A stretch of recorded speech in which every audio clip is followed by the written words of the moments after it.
Hello and welcome to the Top Order podcast.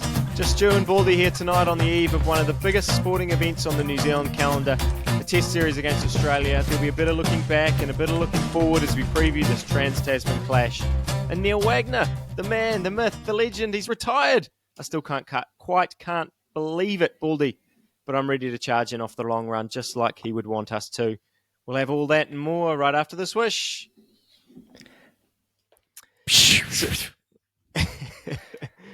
I've run out of sound effects. Honestly, the slider on this web program that we use for our recordings, the little audio slider that's normally like nice and big on a nice big analog soundboard is about that wide, and even with it's terrible to work with. Horrible. Otherwise, not a bad piece of recording software.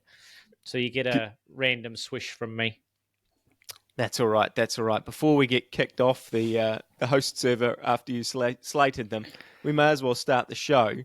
Baldy, you did agree that I could open tonight because, as I mentioned in the intro, one of New Zealand cricket's greats retired from the international game yesterday here in New Zealand time. We're recording this on Wednesday night. And although I think most Black Caps fans probably knew deep down that this day was coming soonish, I'm still battling with the fact that we won't see another Neil Wagner celebration wearing the whites and the silver fern.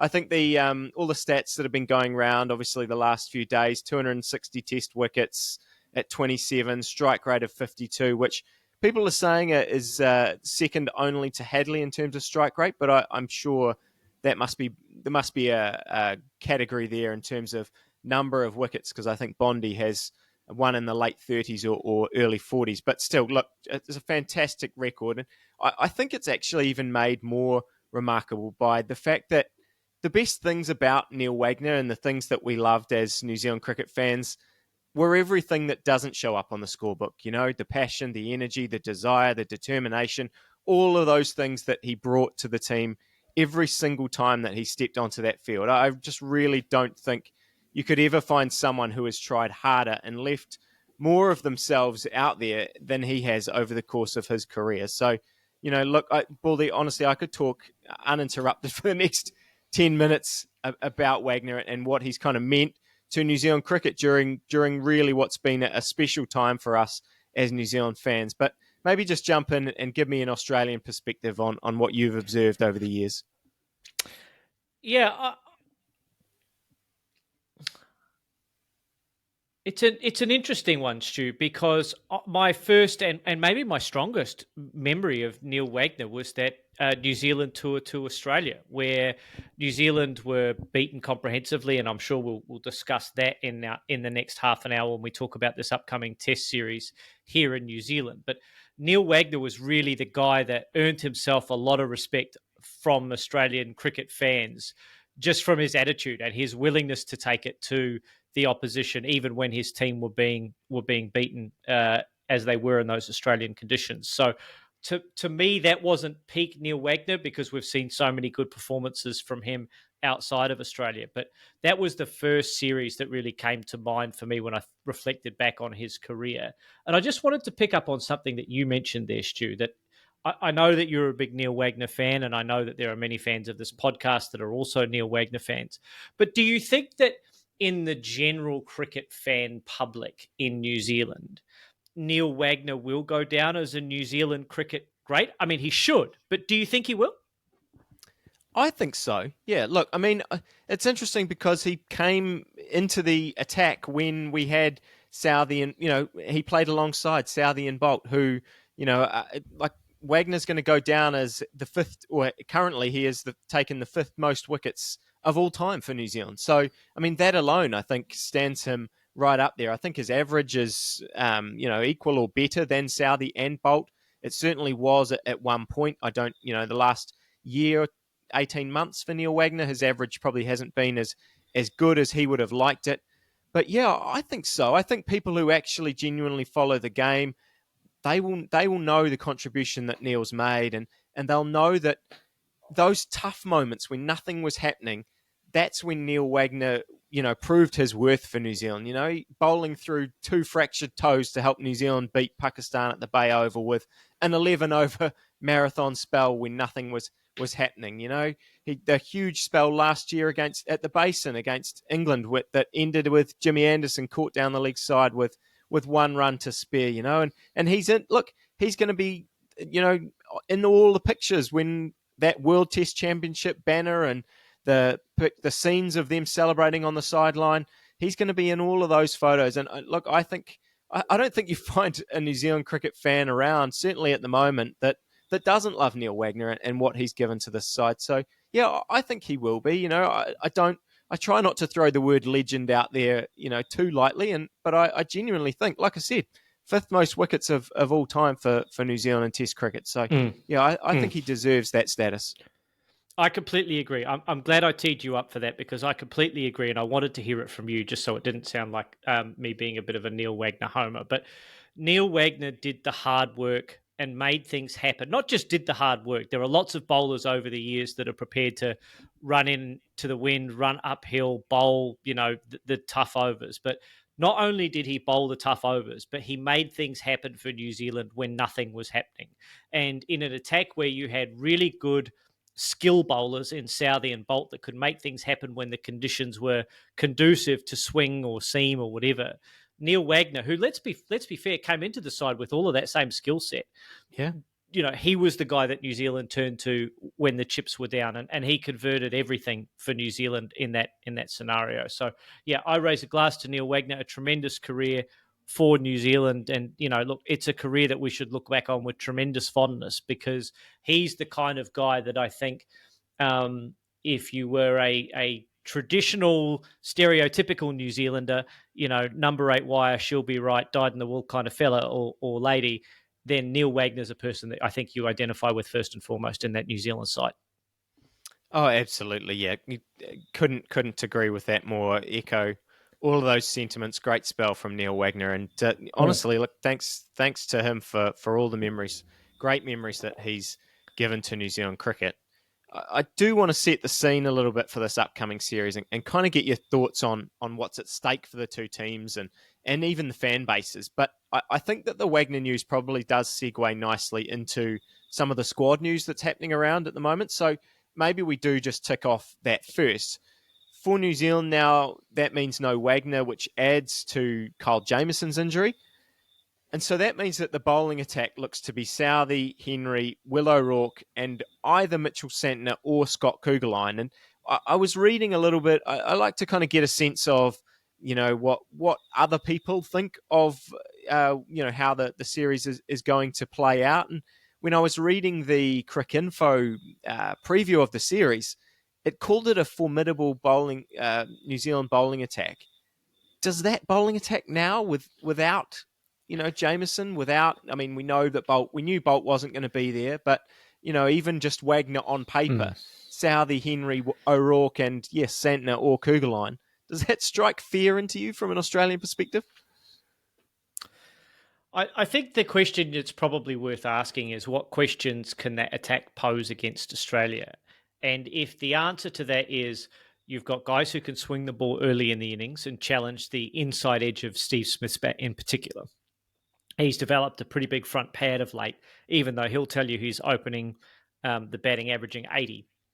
I think if you can bowl the ball quick and get it to bounce, you can trouble Marnus Labuschagne. And we don't know what we're going to get from the other parts of the Australian order. And I think we'll get onto that in more detail in a sec. So I think if there's a weakness in the Australian lineup at the moment, it's in that batting, particularly in the top 4.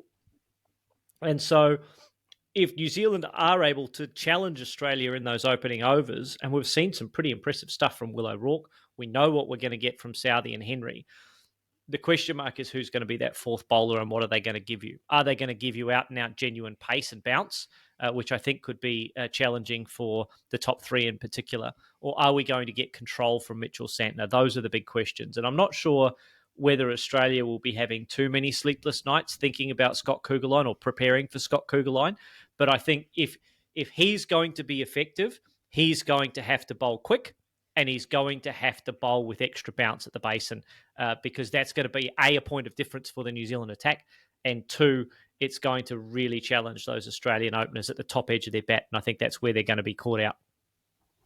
Yeah, I really think that they New Zealand's plan going into this game, I think, was certainly and probably still is at this point, was to play Mitchell Santner. And Gary Stead talked about in the press conference that he felt like they missed a trick a little bit in that second test against South Africa by not picking Santner.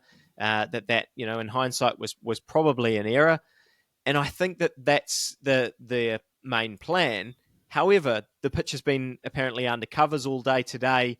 They haven't actually seen the wicket. They haven't been able to prepare. So they're going to go in and, it looked green 2 or 3 days ago when we did see it. I mean, New Zealand pitches, for anyone who is not in New Zealand pitches are very misleading. They often look very, very green. They look the same colour as the outfield. And then they actually play all right. They're hard underneath. Unless the overhead conditions are conducive to swing, then you often just see the first hour is challenging with the new ball, and then it does flatten out a bit. It's certainly not the conditions that we used to see, where visiting sides would come here and get bowled out for 200. So the idea of trying to play, thinking that it's going to be super bowler friendly is probably a bit of a myth now. But still, I think that does bring Kuggeleijn into consideration more than he might have. But yeah, look, we'll see tomorrow in terms of what they do. For the Australians, I feel like the 11 is just pretty straightforward, isn't it? Khawaja, Smith, Labuschagne, Green, Head, Marsh, Carey, Cummins, Stark, Lyon, Hazelwood. Is there any scenario where that's not the lineup, barring injury for both tests? Australia have named their 11 for the first test, and that is the 11. It's the same 11 that lost in the last test of the summer against the West Indies, and it's the same bowling attack that we've taken all the way through the Australian summer. The batting lineup remains unchanged from the West Indies series, with Smith replacing David Warner at the top of the order and Cameron Green coming back in at number 4. So no changes for Australia. It remains to be seen what we're going to get out of that batting order. I'd like to dive more into that at some point during this pod, because I think there are still some big question marks around the top 4, Usman Khawaja notwithstanding. So that's going to be a key challenge for the series, a key matchup, if you like, is what are those 4 bowlers for New Zealand going to be able to do against the top 4 in particular for Australia, because I think that's our Achilles heel at the moment. And the only other squad news, I guess, is that unfortunately today Devon Conway was ruled out with his thumb injury. I sort of get the impression, I hate to think, but it feels like maybe he'll miss the second game as well. We'll see. We'll obviously talk a bit more before then, but obviously the fact that he hadn't been able to hold a bat before, since the injury properly, even though he was padded up and kind of looked like he was ready to go, at the end of that T20, but obviously wasn't really worth him going out at that point. But I think, they've already said Conway injury means a straight swap. Will Young comes in, who, played in the last test against South Africa, looked very good, I thought, batting, getting 60 odd and got, 30 odd, I think, in the first innings, and actually looked really good again until he kind of got caught up in the fact that he was starting to bat with the tail and hit out. But now he goes back up to opening against Cummins and Stark and Hazelwood and things. So things will obviously be a bit more challenging than that Australian attack. But I think before we dive into the key matchups and things, I do want to get your sense of kind of what this series means, because I said it in the intro. This potentially doesn't feel like a big deal around the world, or maybe even in Australia. But for New Zealand fans, this is huge. Like, this is, we just don't play Australia. They last came here in 2016, which was Brendan McCullum's final test. Scored the fastest test 100, but New Zealand still lost by 7 wickets after losing by an innings in Wellington. You referenced before that 2019, 2020 series where, we were doing the pod at that time, and me and Raj, we talked openly about thinking New Zealand had a shot against Australia at that time. And, the margins were 296, 247, 279. And, apart from Trent Bolt bowling Joe Burns in the first over of that first test, I don't think, New Zealand was really in any of those games, the whole way through. And, you have to go back to 2015 to even find the last time New Zealand drew a test against Australia, 2011, the last time we won in Hobart. Before that, it was 1993. So, home series against Australia are rare. Wins are even more rare. So, I guess for me this is huge. What does it mean for you? Because is this actually any more meaningful than the series that you just played against the West Indies? I know it's not as big as the Ashes, but where does it kind of rank in your scenario as a fan? Oh, for me, it's hugely important, and I'll give you three reasons. A, the wider Australian sporting landscape is hyper competitive between Australia and New Zealand, always has been, always will be.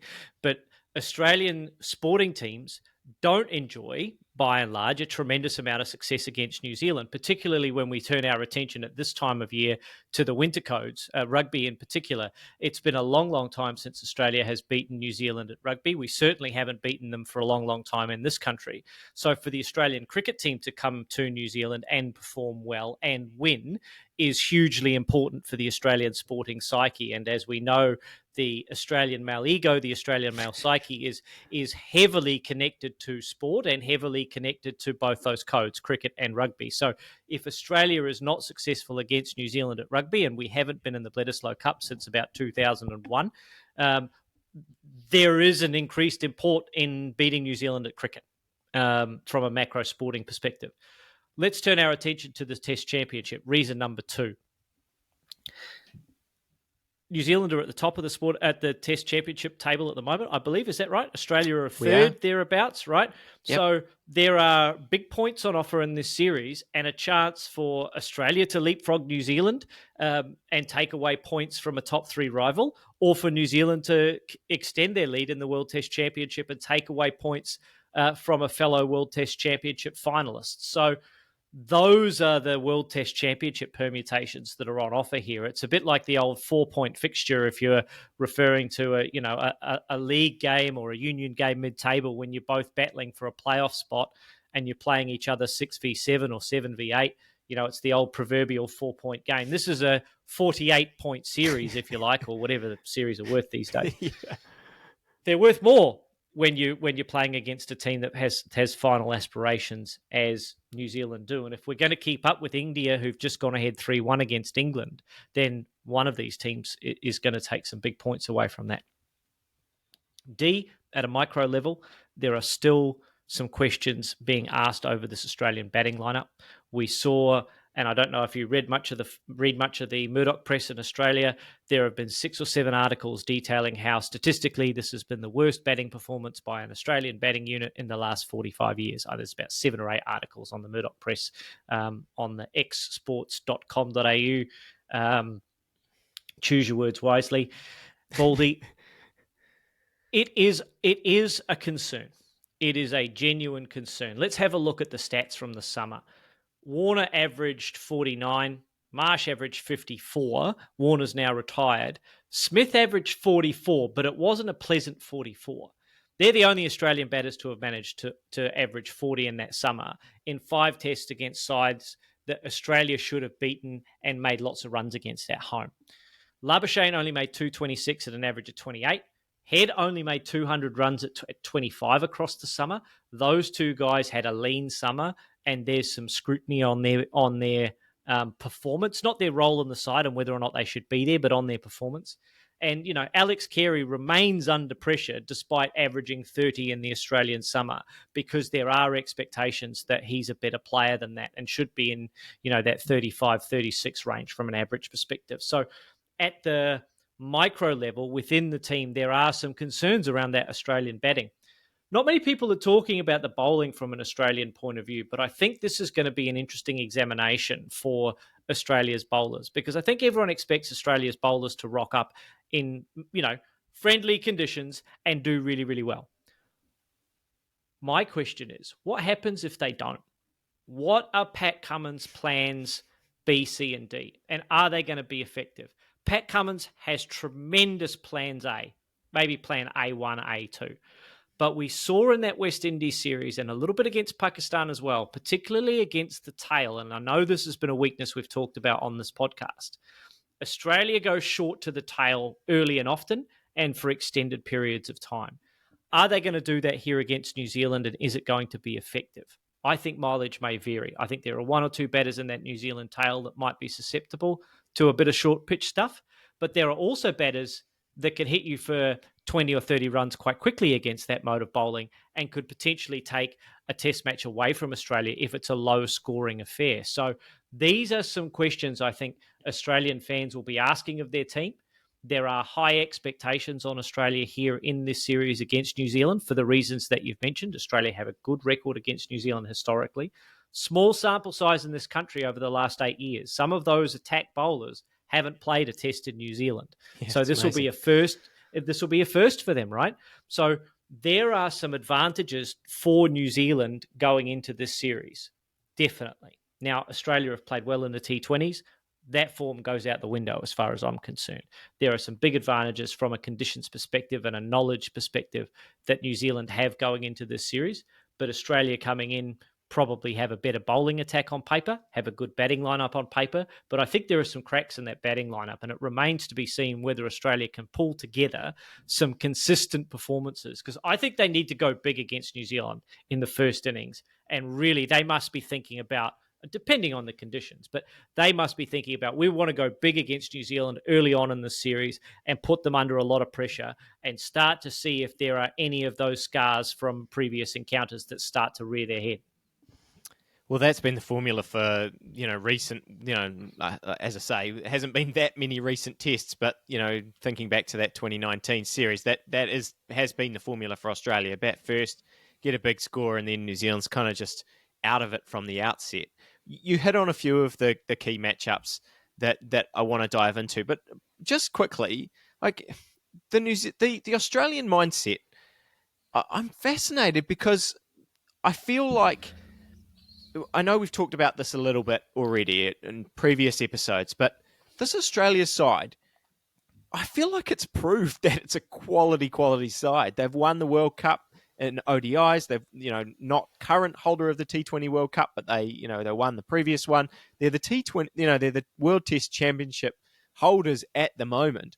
But still, I feel like not just the media in general and the fans in general still have a lot of questions about this side. Is this, maybe is that a mindset shift in fandom of Cricket Australia? Why is this happening? I think Australia has received a lot of plaudits under Pat Cummins, and rightfully they should, because they have won big series, they have won trophies, they have played well. They have re-emerged from the nadiriest of the nadirs, and I won't mention the country, but 2018 listeners will know, viewers will know what I'm talking about. They've emerged from that. Expectations are growing about this Australian team, as they should, because they've got some quality guys in there. But if you have a look at the stats over the summer and you have a look at some of those key indicators, like how many times did Australia bowl West Indies and Pakistan out, having got them 5 for not many, didn't happen a lot, right? How many times did Australia go on and really cash in when they got a bit of an advantage against sides they should dominate? Australia didn't do that. So the criticism comes from Australia. Yes, they are winning, but they are good enough to dominate sides. They are good enough, man for man across that lineup to put in really commanding performances. And we don't see that from Australia often enough. Okay, let's have a look at the microcosm of this T20 series. Australia got out of jail in that first T20 and they played pretty well in the second T20 and they won a rain-affected match. They're always a bit of a lottery anyway. But only in one out of those 3 games did Australia put together a commanding performance. And then if you break that down, Australia only really had 10 really good overs of batting out of 20. They lost 7 for not many in their batting. So, that's where people start to look at Australia and put the microscope on them, is you see the potential there. You see the ability to put command performances together. Excellent world-class sides do that on a regular basis. Australian sides of the 90s and early 2000s did that on a regular basis. The players in this team maybe not as talented across the board as those sides of the 90s, but there's plenty of talent there. There is plenty of experience in there. There is enough experience in that side and enough talent to put together command performances, but they don't. They let sides back into games. They get into winning positions and don't take full advantage of those situations. That's the criticism that I've had of Australia. And I think that a lot of people have, because Australia can do that. They have the capability to do that. Fans want them to do that, but they're not. I think that's a really good answer in terms of clarifying for me, and just that you guys hold them to such a high standard. You know, that Australian cricket side has just over the years been so dominant, and you know, even just we talked about the individual matchup against New Zealand. That the standard that you guys hold them up to is probably the same way as the All Blacks, right here in New Zealand. That absolutely, you know, the All Blacks play a game and they win, but they don't win by enough, and they start getting criticised. So yeah, look, I think that's probably put it into perspective. We talk about the key matchups all the time when we do these previews. I get the sense from you that you think, and one of the things that I've got down is I think it's crucial that New Zealand take early wickets in these games. You know, all of the innings, all of their bowling innings. I get the sense you feel like the top order for Australia is crucial to how these tests are going to pan out. Absolutely, because Australia's strength at the moment has been 5-6, has been Travis Head and Mitchell Marsh. If those guys come in early on in the innings, Australia are 3 for 30, 4 for 45, 4 for 50, whatever, very, very difficult for them to come out and dominate the game. Yes, they have the ability to counter-attack and take games away from New Zealand, but Australia have to earn the right to put those guys in a position where they can come in against a ball that's not doing a lot. Okay, we've taken the juice out of the wicket. We've really gone, okay, if we can get through to 200 for 4, we can get to 400 from there, because Head and Marsh and so on, they can really go and do that quite quickly. Australia must earn the right to do that. And I think the big concern is still, even though he's averaging 80, does Steve Smith have the technique to resist new ball bowling like Southee and Henry, who are going to get the best out of these conditions here in New Zealand? He's grown a bit of a big front pad over the last year or so, Steve Smith. We saw him in the T20s. He didn't really look like he was getting going. We know that test matches are a different scenario. I get it. I understand that test match is not T20, but just the way that he was hit on the pad a couple of times in those T20s just tells me that maybe not everything is quite right for Steve Smith. I hope I'm wrong, and I hope he comes out and scores a fluent 100, and gets the body in line and gets his head and his hands in the right place to consistently hit the ball where he wants to. But that's the concern for me. The concern for me around Marnus is he nicks off playing outside off stump when he doesn't need to. And that's where a guy who can bowl at 140, 145 plus can make life difficult for him. And then all of a sudden, Australia are 2 for 30 and in comes Cameron Green. And we don't really know what kind of test cricketer Cameron Green is in those situations yet. We have faith that he's going to be a tremendous cricketer for Australia in the long term. Everyone can see the talent. But what is he going to be able to do when he's faced with a fired-up Matt Henry, a fired-up Tim Southee, a fired-up Will O'Rourke, and Australia are 2 for 30 on day one at the Basin? That's going to be the real test for Cameron Green, and whether or not he has got the ability to convert all of his talent into match-winning big hundreds where he's knuckling down and he's seeing off those bowlers. We've seen Cameron Green play tremendous innings when he's on top. Let's see what he's able to do when he's under pressure and when he's required to make good decisions and not throw his wicket away. Those are the questions that I think still haven't been answered about that Australian top 4. And if we only get 25 runs an innings from Travis Head, all of a sudden we're in a bit of trouble. So there is an opportunity for New Zealand to take advantage of that batting lineup for Australia. New Zealand have their concerns as well, don't get me wrong, but there are some risks there from an Australian top order perspective. I think that your point about New Zealand or the Aussie batters feeling a bit less comfortable or looking a bit less comfortable when that pace gets up there is probably, that I think that is what the New Zealand selectors will probably be thinking if they are seriously considering Kuggeleijn, because, I think when you looked at that T20 series, I went to that T20 on Friday and you could see it as soon as Lockie was bowling and Ben Sears were bowling, it was just a different. Travis Head was smashing bolt all over the place, albeit some of those were, flying off the edge and going for 6 as they do at Eden Park. But as soon as the pace got that, 5Ks quicker, which, it doesn't seem that much quicker, but the difference, anyone who's played cricket knows that once you're getting up to those elite paces, that extra 5K from 135 to 140, 145 to 140, 140 to 145, they escalate. It's almost like exponential in terms of how that feels to you as a batter. At least for me batting at 11, it was anyway. But I did feel like that extra pace, and I think that's probably the big hope that we have, that Will O'Rourke can kind of deliver that, because I've got exactly the same thing in my notes about. I said New Zealand needs to take wickets up the top, because, when I look at Head and Marsh at 5 and 6, I just get nightmares thinking about what could happen if the two of them, are in at 300 for 4. And it just gets really ugly from New Zealand there in all of these nightmare scenarios. So, yeah, I think that initial matchup and the way that, the toss goes, the way that the sort of overhead conditions, because I think that swing is going to be crucial for New Zealand in terms of how Southee in particular is able to manage those early overs, and even Matt Henry and Southee together, if they can extract some swing and find the edge of Smith, find the edge of Labuschagne, who I agree seems very susceptible at the moment to an edge, to fishing out. If they get going, it's such a different scenario from 50 for 3 to 200 or 150 for 3. And I know that sounds a very obvious thing to say, but I completely agree. Yeah. I completely agree, because if Australia get through, I'm confident that Labuschagne and Smith in particular can go big. The danger for New Zealand is if Marnus gets through the first 30 or 40 balls, I don't know what his conversion rate's like, but in my head, the narrative for me is if Marnus gets in and he's got a guy like Khawaja batting with him, Marnus can go on and do big things. And he can really be the guy that can stall and thwart and be a thorn in the side of that New Zealand attack, particularly if the ball stops moving. And if he's getting a ball that's straight up and down on 135, his decision-making in those scenarios is almost impeccable. It's really good. It's when the ball moves and it's 140, 145 plus that he's really challenged.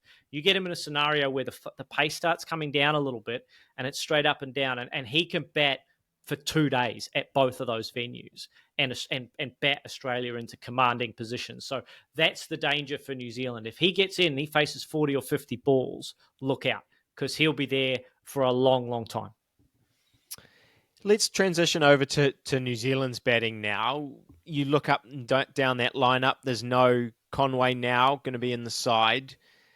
Do you think those Australian bowlers are now, such an experienced attack? Are they looking at that lineup in, maybe conditions that are at least a little bit more conducive to seam bowling than they might find in Australia? And are they just licking their lips at the prospect of facing this New Zealand attack? I think Stark will be licking his lips, thinking about, well, if there is going to be swing for Southee and Henry, then I'm going to get those same conditions. And we've seen when Stark is able to swing the ball, particularly in the first couple of overs, he's super dangerous. So I think the barometer, the bellwether measure for whether or not Stark is going to be super dangerous in this series is, can he get his radar right in the first over of the game? I think that he'll be looking to rip Will Young's pad off and rip his off stump out of the ground in the first over of the Test match if he can. And, guys like Hazelwood and Cummins, they're just going to put the ball in the shoebox all day, and they're going to challenge the decision-making of a guy like Tom Latham all day. It's no secret that Kane Williamson is the big wicket, but I think Australia will feel like in that opening partnership in particular, there's opportunities to take early wickets there. And if they can get Kane in early, they can get Rutchin in early in the first 6 or 7 overs, they can really do the same level of damage to New Zealand as I fear that New Zealand are going to be able to do to Australia. So that's really where Stark, Cummins, Hazelwood will be absolutely licking their lips. Lyon will be equally as excited to bowl in those conditions as well, because when he gets bounce and he gets a little bit of turn and there's stuff on offer for the quick bowlers, often he can benefit from that as well. And he can bowl a lot more attacking lines. And you know this, Stu, so I'd love you to talk to it, but I feel like he's way more effective when he's targeting off stump and outside from over the wicket and challenging both edges of the bat, as opposed to that role that he's played so wonderfully for Australia, but to me is not as dangerous, is when he's coming around the wicket and he's pitching the ball on off and trying to hit, off and middle stump, those kinds of lines. So, if there's a bit of seam movement, there's a bit of friendly conditions for Nathan Lyon, I'd like to see him really, go outside off stump and be super attacking. Yeah, it'll be interesting to see what he does, because we saw mentioned it in the last episode when we talked about New Zealand and series against South Africa. The way that Dane Peat bowled, and he, I think that Lyon will look at that and think, I've got a serious chance against this New Zealand side, because the way they played Dane Peat was pretty poor, to be honest. They were sort of, maybe it comes from, not really having seen a bowler before and not really having firm plans against him, but there was a lot of just kind of weak shots, just sort of chipping it to fielders, and a lot of, a bit of caught bat pad, genuinely just missing a few of them. I mean, credit to Pete, he bowled really, really well, but I think that what he did well at times when New Zealand looked like they were going okay is he did come round the wicket and bowled sort of at middle and leg to the right-handers, and actually made them play every ball, but be defending it too short leg, too short catches in there. So I agree with you. I think Lyon is a more threatening bowler when he's trying to go through the gate.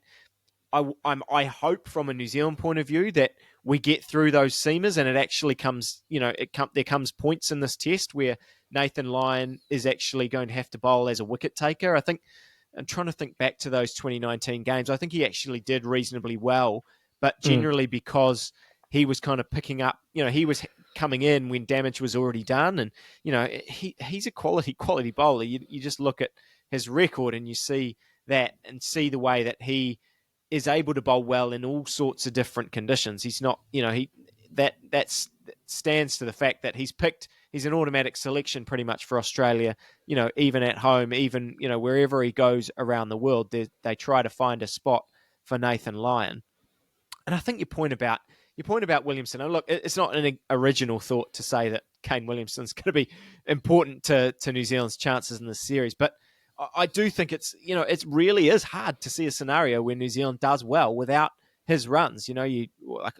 Last couple of episodes, people can listen to me rattling off Kane Williamson's stats, but I think, outside of all of those stats and the contribution, I think that the way he fits with the rest of our lineup, the way we've sort of built our lineup now with Ravindra and Mitchell and Phillips and Blundell in that 4, 5, 6, 7 spots, the way he bats with all of those players and the freedom that he's going to be able to give them if he's standing at the other end, particularly the younger guys like Ravindra and Phillips, I think that when they're in we saw it with Rachin when Rachin got the double 100 against South Africa. Rachin couldn't stop talking about how great it was to bat with Kane and how he kept saying to Kane, no, you're the best, Kane, and all of these kind of things, because I do think that plays a significant, a significant contribution. Rachin's done it as well when he's been batting with Conway in the limited overs format. It feels like he gets a lot from having someone around who's able to kind of talk him through and really sort of not coach him, because, that would maybe be doing him a disservice, but being there with him and I guess being the safety net that he can rely on when he's trying to work his way through the innings, because this is going to be a pretty serious test for him. Test cricket, batting 4 against Stark, Cummins, Hazelwood, Lyon, one of the best attacks in the world, one of the best attacks for the last 10 years. So yeah, I think it's pretty key that Williamson has a good series and that kind of flows on through the rest of our lineup. Isn't it super exciting to see the 2 number 4s from each country go against each other in this series, because both of them offer a little bit with the ball. Both of them mega talented individuals with huge futures for both of their countries, but will be facing stern tests against good bowling attacks, and will be facing situations where they're going to have to play innings of substance and of heavy contribution. I think you're absolutely right with Rachin. He benefits greatly from having a senior partner at the other end, whether it's Conway or Kane. I think that actually makes Daryl Mitchell a super important matchup for New Zealand, particularly the way that he and Phillips could potentially go after a Nathan Lyon and not let him settle into his length.